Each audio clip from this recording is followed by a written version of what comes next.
جب کہیں کچھ نہیں ملا، جھوٹے گواہان کی فہرست لگا کر انہوں نے عدالتوں میں کہا کہ ہمیں ڈی جی نیب لاہور اور چیئرمین نیب ہمیں ہراس کرتا تھا، ہماری فیملیز کو نقصان پہنچانے کی دھمکیاں دیتے تھے اور ہمیں ہراس کر کے گواہیاں لیتے تھے اور وعدہ معاف گواہان اور اپروورز بنواتے تھے۔ یہ عدالتوں میں عدالتی کارروائی کا ریکارڈ کا حصہ ہے۔ پھر کہا جی منی لانڈرنگ کر دی ہے، آف شور کمپنیاں بنا لی ہیں، فورن ایسٹس خرید لی ہیں، کدھر گئے؟ 1 روپے کی بھی ریکوری نیب نے کی؟ 1 روپے کی بھی کسی جگہ کے اوپر کوئی کرپشن ثابت ہو گئی؟ 1 پیسے کی کرپشن ثابت ہو گئی؟ جب یہاں کچھ نہیں ملا تو اپنے ملک کی تضحیک کرنے کے لیے، اپنے ملک کو کی ریپوٹیشن ایٹ رسک کر کے NCA national crime agency UK میں انویسٹیگیشن کے دوران جو ڈاکیومنٹس تھے انلیگل طور پر وہاں بھیج دیے گئے۔ جب وہاں کی عدالت NCA سے چپیڑ پڑی منہ کے اوپر، کچھ دل تو میرا اور کہنے کو کر رہا ہے لیکن میں وہاں نہیں جاؤں گی، وہاں سے انہوں نے کہا کہ کوئی کرپشن نہیں، کوئی منی لانڈرنگ نہیں، کسی قسم کا کوئی ایسا شائبہ اور ایویڈنس نہیں جو انہوں نے خود کاغذات بھیجے تھے کہ کسی طرح سے بھی منی لانڈرنگ ثابت ہو سکے۔ ان کے بیٹوں کے اوپر، سلمان شہباز کے اوپر جی آف شور کمپنیاں بنا لی ہیں، آج چیمہ نے فرنٹ مین رکھ لی ہیں، 56 کمپنیوں کے اندر کرپشن ہو گئی ہے، کدھر گئی؟ کدھر گئی وہ کرپشن؟ اس کے بعد جو حمزہ شہباز صاحب 2 سال، احد چیمہ صاحب 2 سال سے زائد، شہباز شریف صاحب جیلوں پہ جیل، جیلوں پہ جیل، رانا ثنا، ایک فہرست ہے۔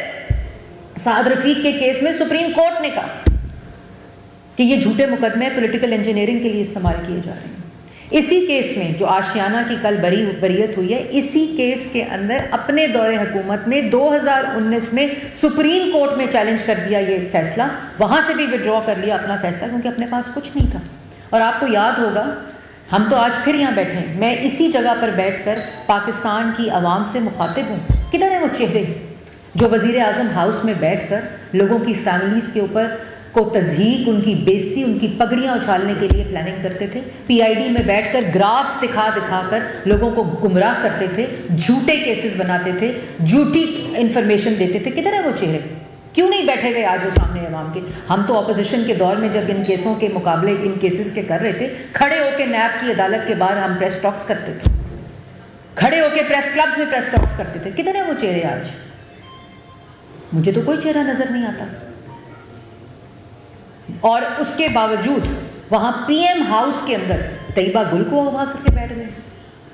نیب چیئرمین کی ویڈیو آ گئی، اس کو بلیک میلنگ شروع کر دی کہ جی اگر تم نے ان کے خلاف کیسز نہ بنائے تمہاری ویڈیو دکھا دیں گے۔ گواہان نے خود کہا کہ یہ DG نیب لاہور اور چیئرمین لیب ہمیں ہراس کرتا ہے۔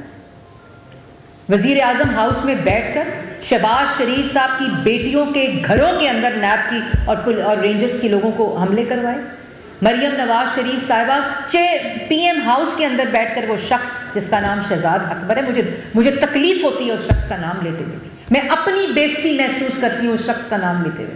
وہاں بیٹھ کر ویڈیوز کے اوپر دیکھتا تھا کہ مریم نواز شریف کے کمرے کے اندر کیمرے لگا کر، رات کے وقت ان کے کمرے کے اندر پولیس کو بھیج کر، رینجرز کو بھیج کر، نیب کے جب وہ اندر انویسٹیگیشن تھی، لوگوں کے گھروں کے اندر حملے کراتا تھا، لوگوں کی بیٹیوں کے، اور اس کے باوجود کہ یہ اخلاقی طور پر فیصلے اسی وقت ختم ہو گئے تھے جب کبھی سرینا سے لفافہ آتا تھا، جب کبھی جج کے کمرے سے منہ چھپاتے ہوئے لوگ نکلتے اور آپ رپورٹرز پوچھتے تھے کہ کیا ہے تو منہ چھپا کر سامنے